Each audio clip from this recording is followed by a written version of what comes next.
Welcome to The Right Take. I'm Mark Tapson. Though it seemed like it would never end, the presidential election is finally over, and for the right, it's morning in America. It's morning for the left too, although they're spelling it differently. The left's reactions to Donald Trump's decisive victory have run the whole range of the leftist stages of grief, from meltdown tantrums to violent tantrums.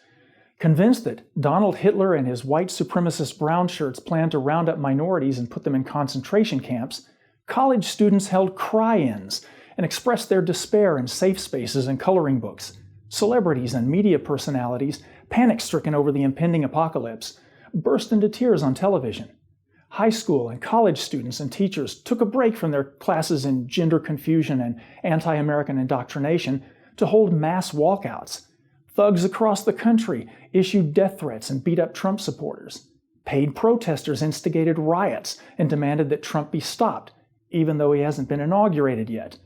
But all their hysteria and denial don't change the fact that the Republicans won, and for the next 4 years, until Kanye West wins the White House in 2020, the right has the opportunity to begin turning around this ocean liner of Barack Obama's fundamental transformation of the United States. So what do we do now? What's the next step?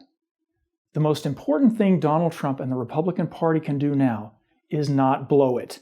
That means Trump's advisors must keep him on track to fulfilling his promises. Our politicians must put aside the infighting, personal ambition, virtue signaling, and timidity and cowardice of the past and focus on making America great again.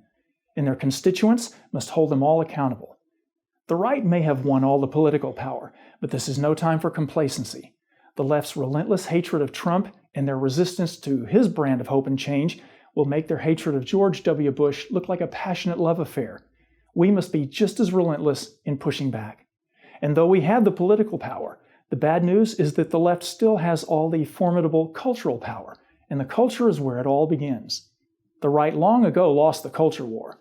The left has owned the news media, education, and entertainment for decades. And the result was Barack Obama in the Oval Office for 2 terms. So we're not really waging a culture war so much as a cultural insurgency. We're the counterculture now. And the reason Trump will be sitting in that Oval Office is that the right finally rebelled against the culture. If we don't keep working to subvert the left's hegemonic grip on the media, education, and entertainment and regain equal footing in the culture, we will eventually lose in the political arena again as well. The good news is that the culture is turning our way too. The mainstream media are panicking and losing their grip on the progressive narrative as the American people finally rejected the media's blatant bias and activism. In the educational arena, every day more examples of the totalitarianism of college political correctness are being exposed and getting pushback. More and more parents are demanding school choice and opting for homeschooling.